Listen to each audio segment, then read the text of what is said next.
Hello everyone, I just want to give you a quick tour in the garden of what I've been doing during Holy Week. Yes!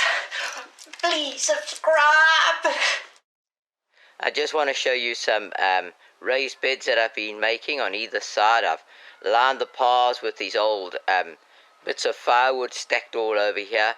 We had the firewood left over from because we used to burn wood in the house, and we changed over to gas because it was cleaner and everything else.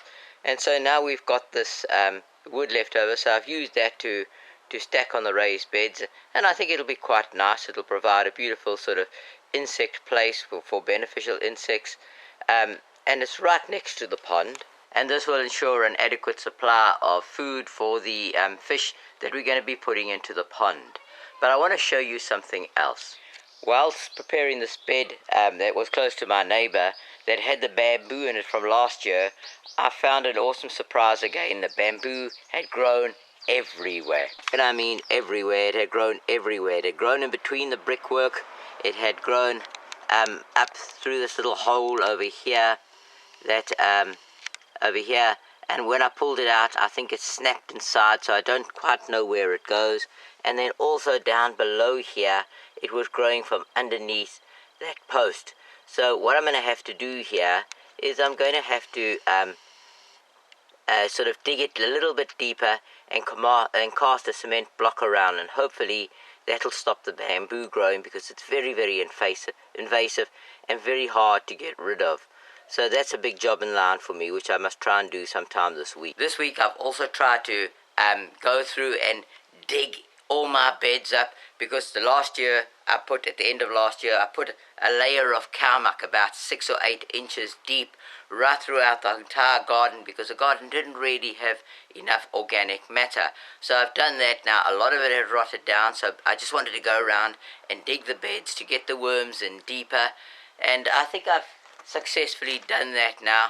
But I want to show you a couple of other little surprises that I had.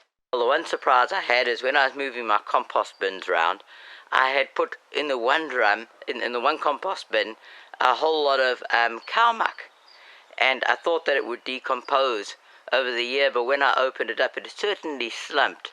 But there was no decomposition. It looked as fresh as the day I'd put it in there. It was full of worms, but that was one of the big surprises. So as I was turning the compost over, I've now incorporated it into the compost, because I'm only going to be opening this compost bin in about another year or so. Now the other surprise I had was when I dug these beds, this side of the bed I had dug before, and this side of the bed I had not dug before. So when I opened up this side over here, the worms and everything had found their way quite deep, because I had dug it quite deep before. But on this side, I think I've got the laziest worms in Britain. They were just on the top 2 inches of cow muck that was there, and they hadn't made any progress into the ground.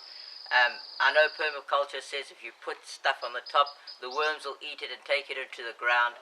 Well, I didn't find that the case, and this has been about, at least 9 months lying here. I think I've got some really lazy worms. They were just staying where the food was and eating it over there. So that was quite a big surprise. It certainly didn't work out for me trying to save my labor. Well, that's the end of part 1 for this update. I have done a whole lot of planting and repotting and stuff like that, but I'll cover all that in part 2. And just please forgive my voice. I've got a terrible cold, and so it's not coming out quite as I wanted it to. Have a lovely day. Bye-bye.